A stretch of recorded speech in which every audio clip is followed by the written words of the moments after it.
Hello, everyone, and welcome to Freedom is a Cure, where we aim to show that whatever the societal ailment, freedom is always a cure. I'm Paul Dragoo, the Communications Director for the John Birch Society. Thank you for tuning in. So if you're like most people, you're probably wondering, when do we begin building back? And when does that better part kick in? That sure would be nice. In fact, the opposite has been happening. We've been destroying what took generations to build. And for the average family, things are worse, much worse. A large reason for that has to do with this pesky rise in prices that our commander-in-chief told us last year was going to be temporary. Remember that? General prices have spiked to a 40-year high, at least, making everything we need and want more expensive. Food, heating, travel, fuel, housing, everything has become much more expensive. Over the summer, gas prices went on a record-breaking binge. I'm sure we can all remember that. There's nothing better about what is happening.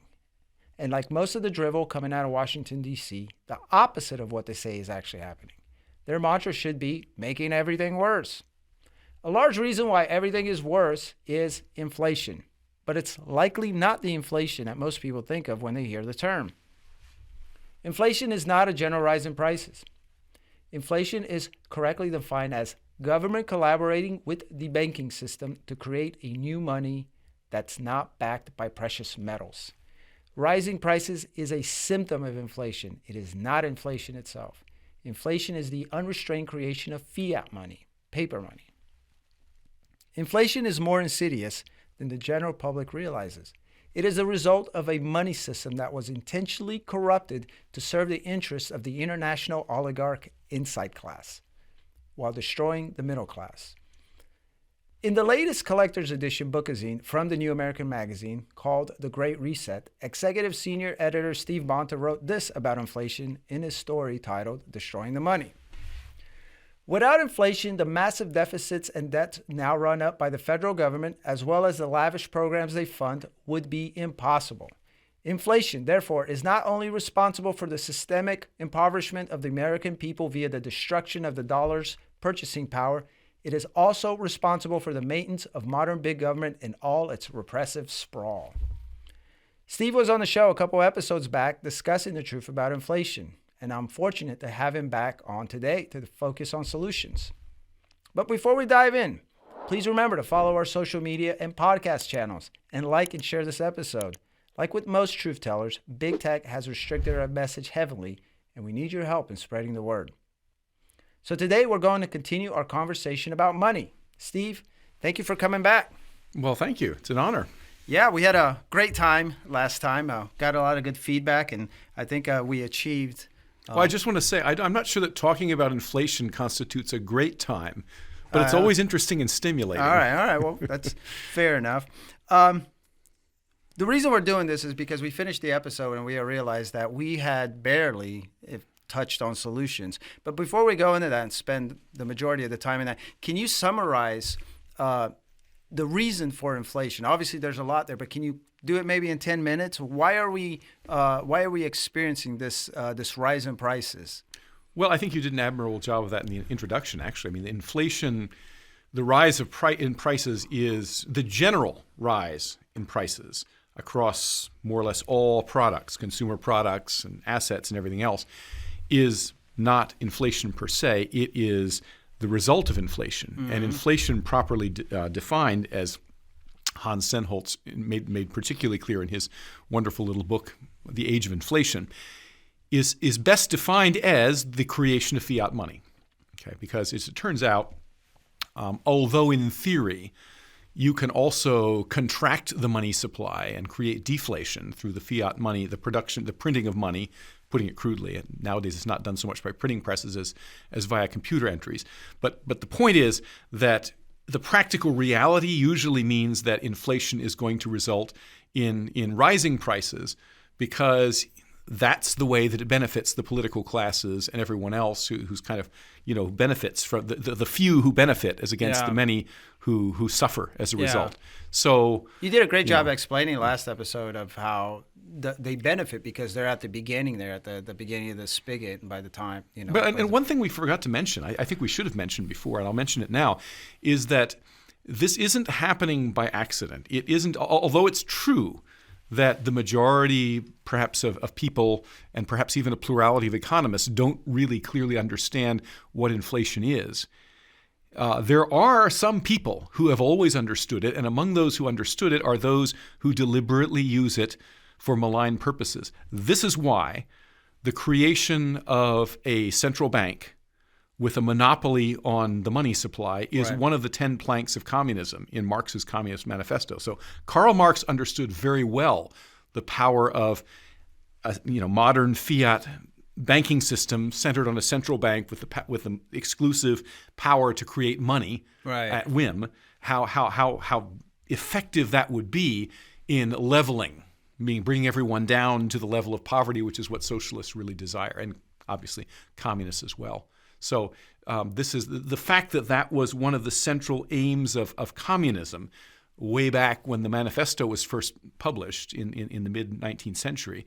And starting in the 20th century, the United States, of course, acquired the Federal Reserve, created the Federal Reserve shortly before World War I, and other central banks that already existed, like the Bank of England and the Bank of Sweden and so forth, that had been around for a while in Europe, began moving over to a more or less pure fiat money system. And that transition was more or less complete by the 1930s after World War I. So we indeed entered a world envisioned by Karl Marx and his epigones, which was a world dominated by central banks with exclusive monopolistic power over the production of money, meaning that no one else, no competing private interests were allowed to issue money anymore. And interestingly, that has not always been the case. In the United States, up until the early 20th century, there were private, banks issued their own banknotes. This was quite a common practice.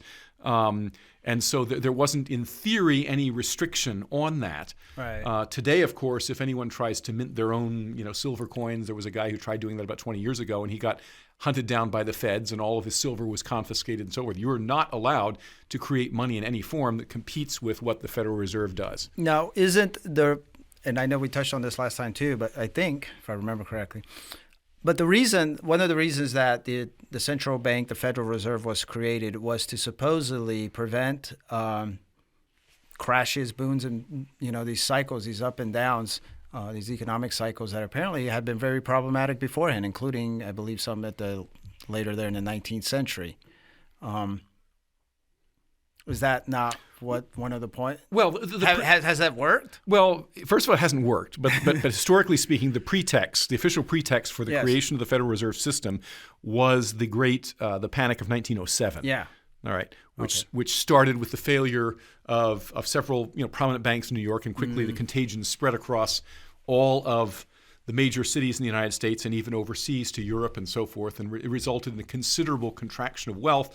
And at that time, at least so goes the narrative, several big money men, including J.P. Morgan at the time, who was one of the wealthiest people in the United States, literally stepped in and loaned money to the city of New York and to this kind of thing to keep the country more or less solvent. So, but this is because already prior to the creation of the Federal Reserve, there was an inherent flaw in the banking system which allowed banks individually to inflate the money supply by pyramiding loans on top of a relatively limited supply of assets. This is the magic of so-called fractional reserve banking. And this is a flaw inherent in the banking system that is only amplified by the creation of these central banks, which basically takes this power to create money out of nothing, or to pyramid it on top of a limited amount of assets, and concentrates it in a central banking system. But there have been banks, such as the Bank of Amsterdam for a couple hundred years, and there have been other examples of banks that practiced full reserve banking, meaning if you deposited money with them, it was there. They didn't simply take it and loan it out. Well, how did they make any money then?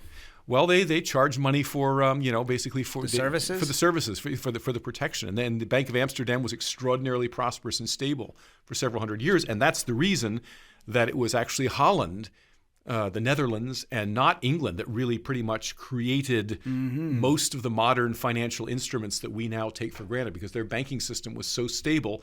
The Amsterdam-centered banking system of the Dutch Republic attracted funds literally from all over the civilized world for a period of several hundred years. Now, eventually, the Bank of Amsterdam decided to listen to the siren song of fractional reserve banking, and by the early 1800s, there were just another bank that played this the shell game. Yeah. Okay. So central banking only compounded the problem, because then it said, well, not only are we going to allow the individual banks in the banking system, this power to create money based on assets that they don't have, we're going to formalize it by law, and we're going to base it on a central bank. In the case of the United States, the Federal Reserve, which, despite its name, is actually our central bank, equivalent to the European Central Bank or the Bank of England or something like that. Okay, and by so doing, we will allow an unprecedented concentration of the moneyed interests. Yeah, and so they can more or less inflate at will and in concert. And this can even be done internationally. There's an institution in Switzerland that's been around since the 1930s called the Bank of International Settlements, the BIS, which was founded before the modern, post-World War II, Bretton Woods system, everything else. And that allows banks to more or less, central bankers from different countries to get together and to plan in secret how they're going to be inflating their, how fast they're going to create money, so that the currency exchange rates remain more or less stable. Right. And part of the results of all that has been, we touched on that, for instance, this rise in prices is a form of theft, and you explain that, as well as that it gives them the power to fund the welfare state, which further empowers their stronghold on our lives, as well as perpetuate these wars, these conflicts, because we don't see it in our paychecks, right? So that makes a big difference, I'd imagine, as opposed to Congress having to get actual permission like they should. And then you went in, and we did touch on the fact that you had mentioned why gold, for instance, was a good example of what money should look like. Scarcity, it's compact, it's portable, it's rare enough, and whatnot. Now, what about the fact that gold, if we were to go now kind of transition into the solutions part, one of the things, one of the problems that some have with gold, despite the fact that nobody wants, or at least no reasonable person, most likely listening to this, wants centralized money. But the problem with gold supposedly is that, well, it would just continue to perpetuate. Who has gold? It's already the people who are more likely already rich or in power or whatever. Wouldn't this shifting to or going to gold somehow continue to perpetuate the current power system? Well, perhaps to a degree. I mean, there won't be. There's no way to completely. Mm-hmm. I mean, if men were angels, we'd have no need of government, and the world would be, the bowers of paradise would be reconstituted, and so forth and so on. As long as that doesn't happen, there will always be imperfections in the system. Now, I want to make a couple of points. First of all, the United States has never had a gold standard. It had a bimetallic standard, yes, which is very different and kind of unique. Bimetallism means that both gold and silver become, are legal tender. And the advantage of that is that ordinary schmooze who maybe can't afford, as you say, lots of, to store lots of gold. Most people can afford silver. Yeah. Right. And that also confers a certain stability in your assets. So if you're one of these people who has, $10,000 in savings or whatever, and maybe, at any given time, $500 to $1,000 in your checking account, you can easily see how that could be taken care of with a silver and perhaps minimally a nickel and copper coinage, but silver primarily. And this is how it was carried out. Now, the disadvantage of bimetallism that the true gold bugs love to point out is that the relative value of gold and silver, although it was fixed at 16 to 1 in the Constitution, is unfortunately going to fluctuate because the amounts that are available based on the productivity of existing mines and so forth are not always going to maintain the same proportionality. Yeah. So that can be difficult, and this is something that would probably need to be studied. But having a bimetallic standard, I think, is the closest thing we've come to so far to solving that problem. Aside from the United States, most other countries back in the day when gold and silver were king were either a gold standard, if they were richer countries like France or the UK or something like that, or poorer countries. China, under the Qing dynasty, Mexico, and the Philippines were good examples of countries that had a more or less pure silver standard coinage because there simply wasn't enough capital to justify having a gold standard in those countries. But either way, the principle is the same. And the chief benefit of having a press. I mean, there are a number of different things that we enumerated the last time, reasons for using gold, and one could say the same for silver. They're both scarce, they're both durable, so forth and so on. But the number one thing that recommends them as money is the fact that they're scarce. That's the most important thing, above divisibility and portability and all the rest of it, is scarcity, because scarcity denies the government and the banking system the ability to artificially manipulate the money supply. Even if the government has all the gold? Well, that would have to be remedied, wouldn't it? I mean, the government, of course, obviously seized all of the gold from private ownership back in the 1930s under the Roosevelt administration, one of the greatest acts of tyranny ever perpetrated by the American executive. And that was partly rectified in, I believe, 1975, when I was still a boy. I remember clearly that it was announced that Americans could once again purchase gold. Now, for a long time thereafter, for the next 20 years or so, you could go to any bank in the United States and you could purchase gold and silver coins. That was one of the things banks typically did. That is no longer the case. Banks no longer, if you want to buy gold and silver today, you pretty much have to go to a dealer or order it online or something like that. But banks no longer provide that service, I think, because there's an effort afoot to kind of instill in people's minds the idea, well, this is just, these are just dumb metals. There's no real use here. You got to get with the times. And the times means, credit cards, debit cards, PayPal, computer, all this stuff. All these new modern, none of which are necessarily bad per se. But the overall tendency is, the whole idea is to sort of divorce people once and for all from this antiquated idea, allegedly antiquated idea, that somehow money needs to be grounded in something tangible like gold and silver. Well, yeah, that's a good point you bring up, because one of the things I want to touch on is crypto, because that's another one that's floating around. But it does seem antiquated. It seems like society is moving in a direction where this is probably the last thing that's going to happen. And I don't know, I see the commercials or the dealers, like whatever shows, especially on further right-leaning shows, Birch Gold and whatever. There are lots of people pushing gold and silver and whatnot. Does a bimetal money system have a chance? Well, I mean, first of all, you need to remember that there are actually three types of money. Well, four now. I mean, if you include all these weird exotic, you mentioned cryptocurrency, which isn't really money fully. But anyway, the traditional three types of money are commodity money, which usually means gold and or silver, although there have been other forms historically. Copper, even cigarettes during World War II were used as money. Especially in Germany, right? Yeah, sure. So commodity money, and before that, in ancient times, grain was also money, which is why gold is reckoned in terms of grains. That's where that term comes from. But if you go way, way back to the Bronze Age particularly, and the early Iron Age, before coins were invented, grains were used. So that's the first type of money.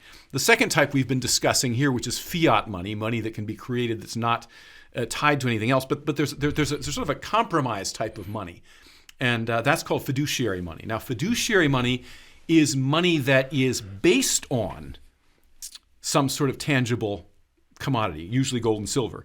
And this is what makes it practical to actually have a money system, because people who are opposed to gold and silver will always invoke images of, well, you have to just carry around heavy sacks of gold and silver everywhere you go, and how impractical is that? Well, nobody ever did that. Obviously, people did carry, just like we carry coins and so forth in our pocket. But what we had before was, most people would put their money with the bank, and they would have banknotes, paper money. But that paper money had no value per se. It had value as a claim against actual assets. And they could go in and get their little so that was very, and there were checks and drafts and all these other things, all of which are forms of fiduciary money. But they ultimately represented tangible assets in somebody's account in some bank vault somewhere in the world, and that's the difference. So obviously, banks, even in the golden days of fiduciary money, they could practice fraud. There were banks, the so-called wildcat banks and so forth, that would typically take your money, and they would issue notes to you and to three other people based on the same claim of assets, and then they would eventually go insolvent and so forth. So we've never had a perfect banking system, right? And moving forward towards a solution, I would think would require framing wise laws that would prevent banks from doing that would make it clear that, really we have to have two things. We have to have some sort of asset-based money system, and gold, a bimetallic system seems to be the best thing, coupled with fiduciary money, but also a legal requirement of full reserve banking as far as the deposit function is concerned. What's we the had those reserve three now? things. Is it the 10% or 5%? Well, it changes. One of the tools that the Federal Reserve uses is it can actually adjust the so-called legal reserve rate that member banks can have. And if it wants to increase the money supply, it can actually lower that reserve requirement. So if it lowers the reserve requirement, it's less than 10% now. I don't know exactly what it is at the moment. What reserves does it have if it's completely untethered from precious metals? What's the reserves in? More paper money? It's already printing it at will. It's interesting. The Federal Reserve, the New York Federal Reserve branch has a massive amount of gold. And of course, there's another big stash of gold at Fort Knox that's supposedly government assets that back up, at least in part, all of our government debt that we have out there. But no one actually knows how much is in Fort Knox. And I don't believe anyone knows, except maybe a few inside accountants or that, how much gold is actually stored in the vaults at the New York Federal Reserve System. Clearly, it's far less than is justified by all the money all of the U.S. dollars and dollar-denominated assets that are floating around out there. Yeah. But no one really knows. And this is one of the scary problems when we talk about the solution to this particular issue, which is our chronic inflationary financial regime, is how do you get away from it? Because inflation is a little bit like a drug. If you get used to it, or like an addiction to alcohol or something like that. You, after a while, you need that fix, or you need that high in order to continue to function, right? And when you take that away, the withdrawal symptoms can be really, really acute, even life-threatening. Yeah, right? So what would that look? What would an inflation withdrawal look on the United States? Okay, well, before I answer that question, I want to point something out, and that is when we say solution, something that word conjures in many people's minds is silver bullet. How can we solve this thing quickly and efficiently? Are you saying there's no silver bullet, Steve? That's exactly what I'm saying. Well, there's a meme on Facebook that's been going around for a while, and I forget the exact wording, but it shows two. Why did we do this episode? Well, no, it shows two lines of people. One is very, very short, and one is very, very long. And the long line is going up to a desk where a person it says reassuring lies or something like that. And the other one, which has like two people in front of it, says hard truths. Yeah. Okay, so we're going to traffic today in hard truths. Well, that's what we do here at the JBS, and that's what's so hard for a lot of activists is that we have never ever presented a solution that is going to be an overnight solution or a silver bullet. We're like, okay, this is it. You do this and you call your representative and we do this and everything's fine. And that's clearly, this is in line with that. So we have no silver bullet. We have a hard truth.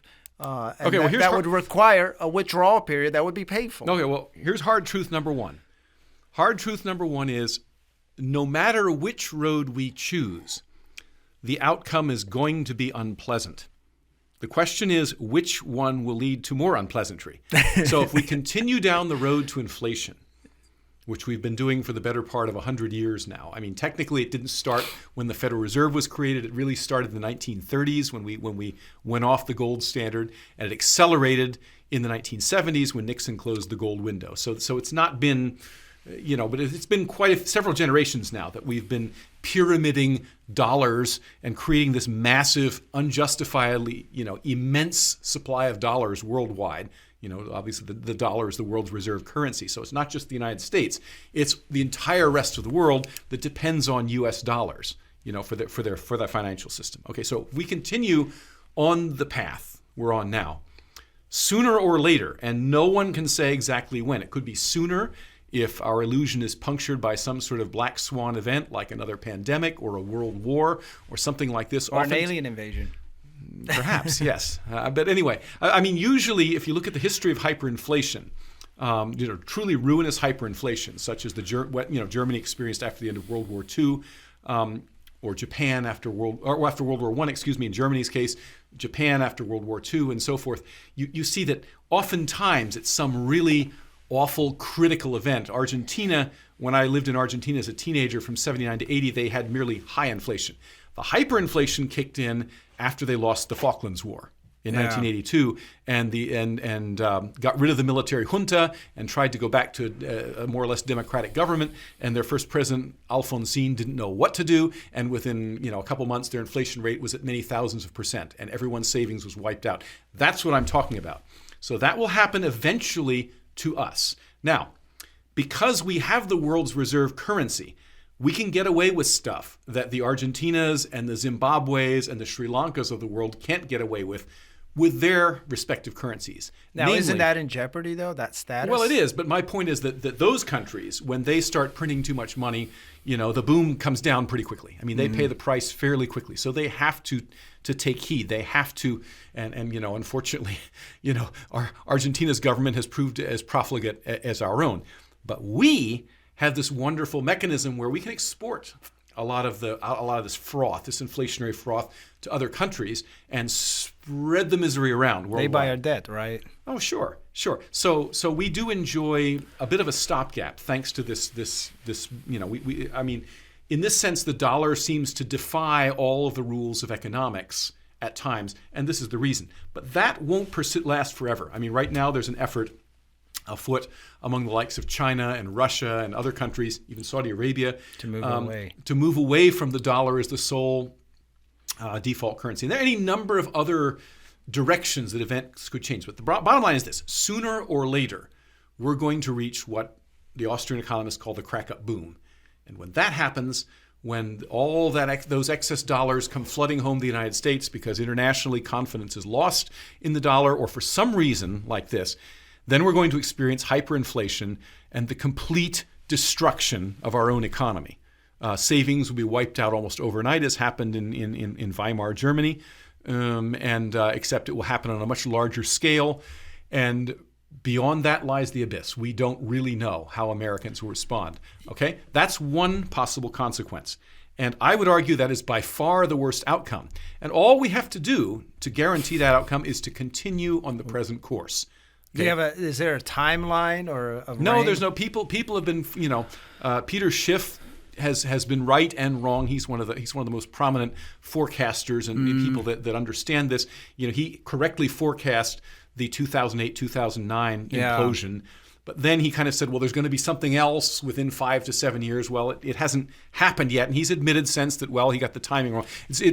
Economic events are notoriously difficult to time. Well, that's what I noticed, because you had mentioned Semiholz, and, you gave me that book and I've read it. And he wrote that during the Carter years. Sure. And he's saying almost exactly what you're saying. Like, if we continue this is where it's going. Well, it's been 50 years. It has been a long time, and this is a problem. Now, of course, we've had events like the Great Recession that have punctured the illusion temporarily. And I would submit that the economy's never really returned to the to the go-go days of the 1980s and 1990s, which again I remember very well. When the stock market seemed to defy gravity. Of course, all that was inflationary as well. I mean, because in good times, when the economy, when confidence is more or less maintained under an inflationary system, what happens is all that excess money pumps up the value of assets, and investment-grade assets, and more or less stays there. And so the stocks and bonds and everything goes up, and everybody makes money. Even your taxi drivers buying stocks and recommending stocks, and everybody's happy. Everyone's getting McMansions, right? And that's all inflationary too. People tend to think that inflation is only when the price of eggs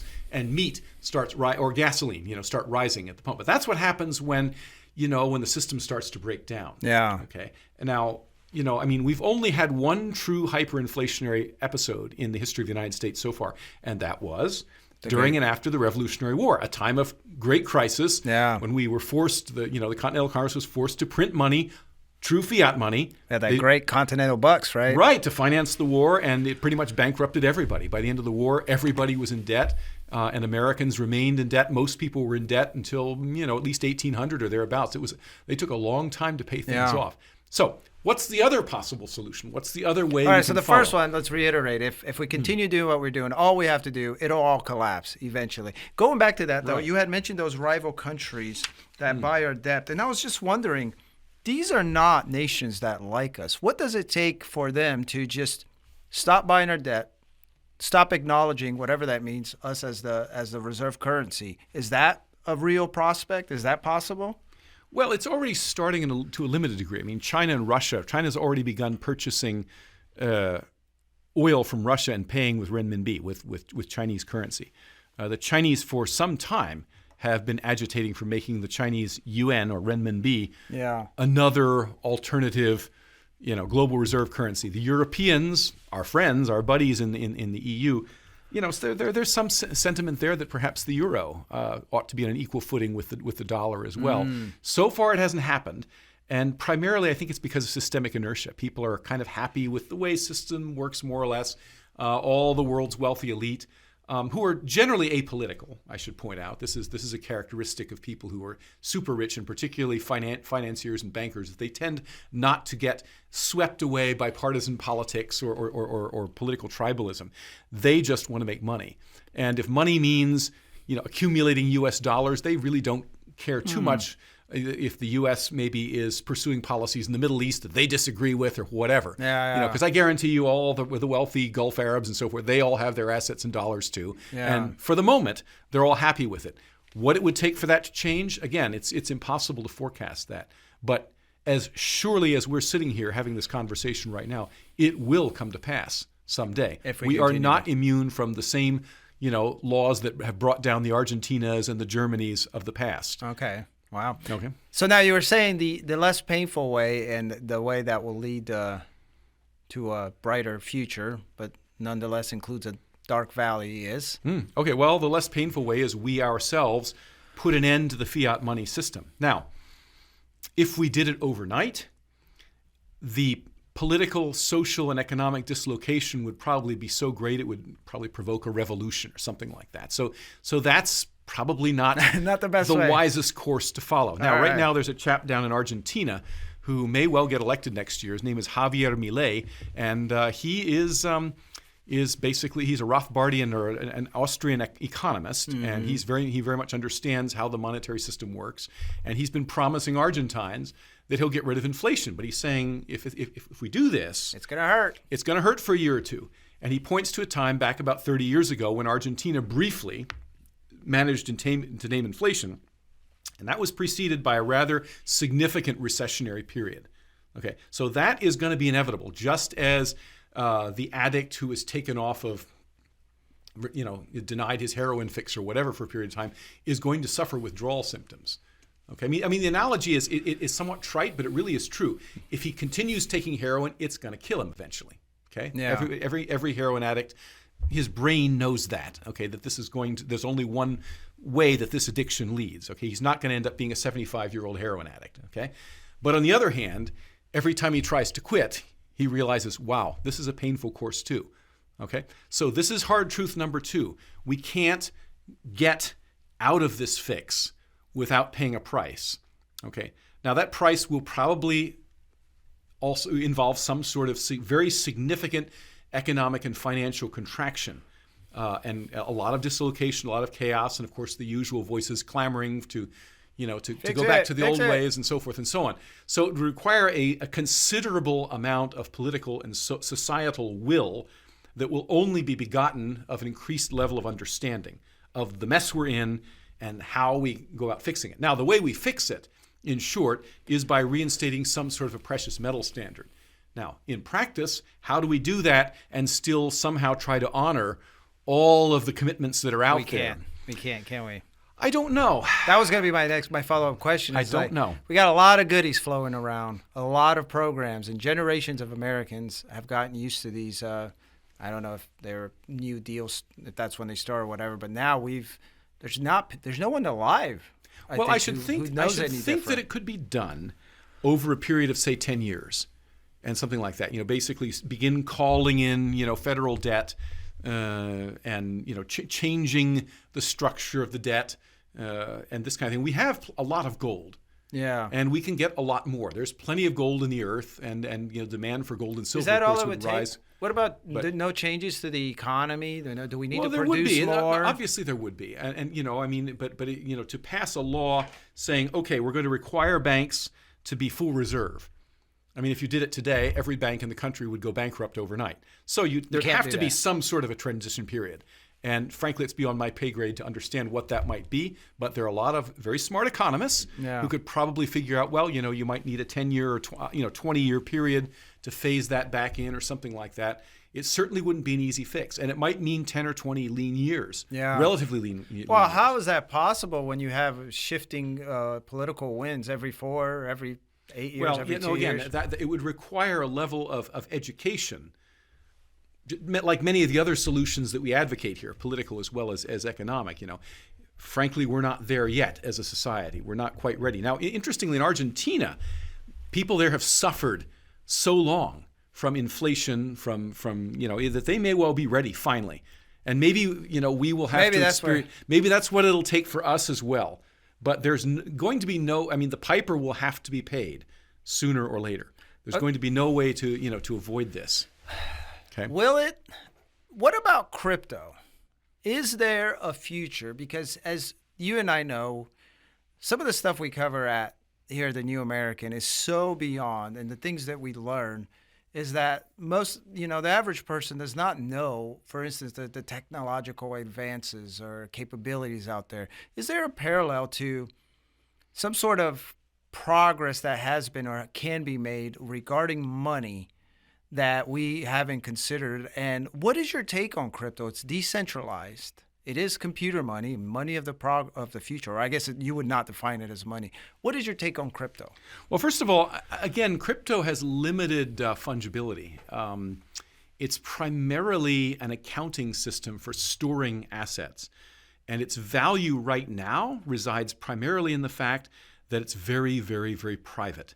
Government can't, it's very hard, not impossible, it's very, very difficult for governments to snoop around and see what you're holding in cryptocurrencies. Now, the solution some governments have embarked upon, China, for example, has been to make crypto illegal because, of course, crypto became the means for people living in China to transfer money out of China. And when the government figured that out, okay, we're going to make it illegal, and if you get caught, using cryptocurrency, we'll put you in prison and so forth and so on. So cryptocurrency, within the constraints of the system we have right now, where monetary privacy is at a premium and where things like Swiss bank accounts and many other places, the Virgin Islands and Andorra and these other so-called tax havens and places with bank secrecy are rapidly being compromised. I think the primary value and the reason that cryptocurrency has gone up so much is that people have rushed to use it as a place to hide their assets, to put their assets somewhere where the greedy, grasping hand of government can't let. Well, that's not likely to change. But the point is, though, if we were to, what I'm getting at is, if we were to somehow get to the point where we're ready to transition back into an actual sane money system, as we described at the outset of this discussion, I suspect that cryptocurrency would no longer have the value that it has now. If people knew that they could once again put their money in banks and other such places, that it would be there, that it would be more or less safe and secure, and if government were restricted from just arbitrarily going in and confiscating people's wealth at whim, under those circumstances, I doubt that cryptocurrencies and all of their complexity and admitted sketchiness. I mean, not all cryptocurrencies are created equal. For every Ethereum, there are 10 cryptocurrencies that have been flashes in the pan. Yeah. So, cryptocurrencies aren't the panacea that they've necessarily been portrayed as being. Some of them, have Bitcoin in particular and Ethereum and some others have done all right. Yeah. But a number of them have not. And then there are a number of different varieties of cryptocurrencies, including cryptocurrencies that are allegedly backed by some sort of assets. Well, this FTX deal, I take it, hasn't helped. To be sure, yeah. I mean, that's sort of like an atomic explosion in the middle of, again, this gravity-defying new financial sector that seemed to be immune to all the usual laws of economics, and suddenly now reality is coming home. So I don't know. But, personally, again, I don't think in an honest monetary system, in a sound monetary system, I'm not sure that cryptocurrency would have it might still have a role to play. I don't know enough about it to be able to say, but I don't think it would have the profile that it has now, because confidence in the banking system would be restored. Yeah. Wow, so what it takes, we need to have an informed populace. And that's what we've always been working at here. Like you said, we're not there.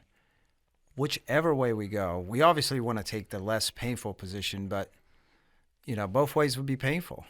both would really, it'd be years and years of, contraction, and people may lose their savings, home prices. You can't, under our legal system, you can't legally compel the heroin addict or the alcoholic to get treatment. Yeah. You can't drag them away in chains and say, okay, now we're going to detox you. You've got no choice.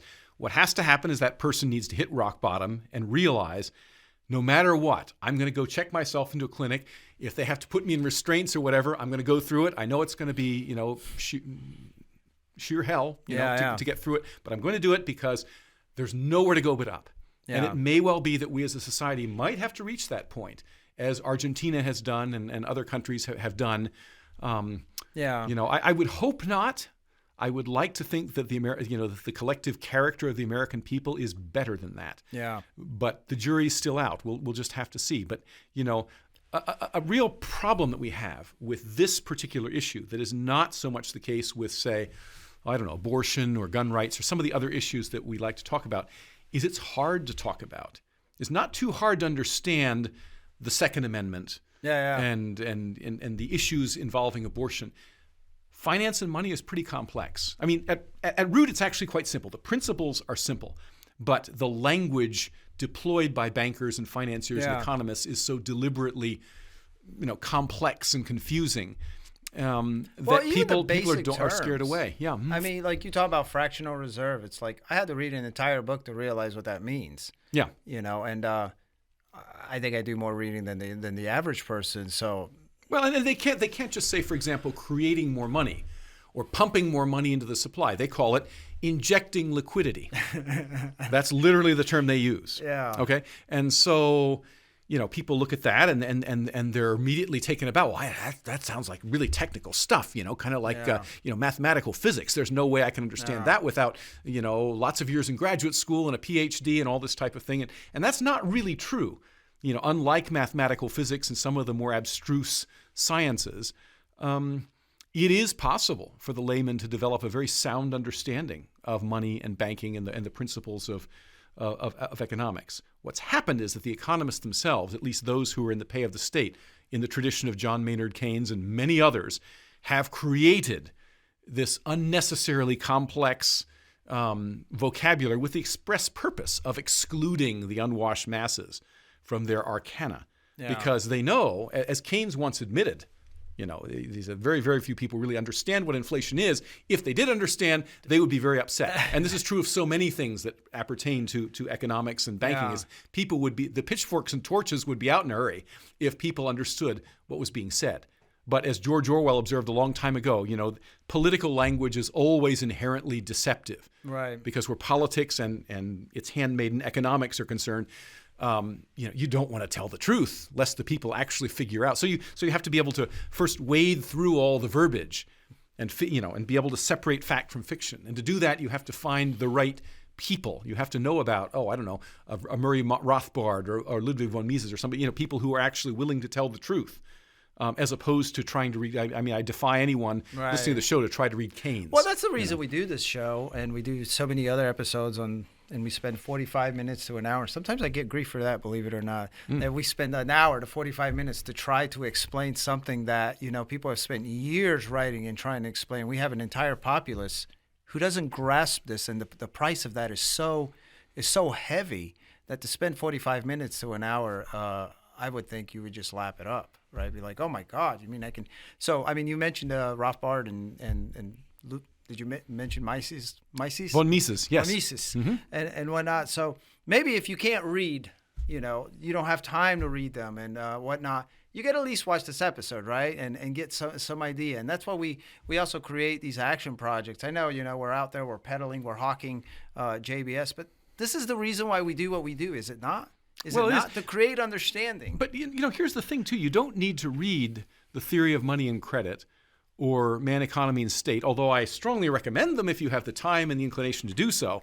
But if you don't, people instinctively, if they don't listen to all of the nonsense, all the verbiage, all the persiflage that's always being emitted by the politicians and their myrmidons in the media and in academia and the economists and all that crowd, common sense usually is correct. Now, something that our parents all told us when we were little children was, hey, what do you think? Money doesn't grow on trees. Don't you know that? Money doesn't grow on trees. The basic premise of fiat money is it's even easier than that actually money does grow on trees, right? All you have to do is print it. Yeah. I remember when I was a kid, there was a popular book called Jason and the Money Tree that I read as a boy. And it's about a boy who actually gets a little tree that instead of producing leaves, produces dollar bills. And so for a while, he becomes very, very rich. I forget how it ends. But Jason and the Money Tree was, a not so subtle attempt by some children's writer a long time ago to point up this very simple truth is, money doesn't grow on trees. There's something else involved. That's very simple and commonsensical. And you don't need to know about injecting liquidity or what open market operations are. Any of this other stuff, that's what it boils down to. Yes.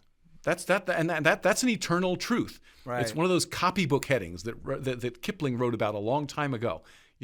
And if we just had a return to common sense to start with, we wouldn't need to have PhDs in Austrian economics to understand that. Yeah. Steve, thank you so much. And this is why we are going to have you on our Speakers Bureau to discuss money. Just putting that out there. Thank you so much for your time. We appreciate you. Thank you. JBS founder Robert Welch created an organization dedicated to education. He used to say, education is our total strategy and truth our only weapon. Inflation is another example of how a false narrative largely believed by the public has eroded our savings, our standard of living, and even our liberties. People in desperate measures give up quite a bit for food insecurity. But the worst part about it, like with most consequences of government involvement, is that inflation does not need to happen, meaning that a rise in prices of this magnitude is completely preventable. So we urge you to share this episode and the information in it, like we just talked, and Steve's story in the Great Reset Collector's Edition to help create an understanding of what is happening here when it comes to our corrupt money system. Like we've been saying, this is the beginning of how to restore sound money. We ask you to visit the JBS and the Fed Action Project, where we truthfully discuss the money problem and how to restore sound money. I'm going to say it again. We need sound money. The future of this country depends on it. You heard Steve. But to get there, we need to help as many Americans as possible understand the problem. And lastly, if you haven't already, consider joining the John Birch Society. We'll get you plugged in right where you are so you can begin helping us in our epic undertaking to restore this wonderful nation. Check out the links in the description to help you get started.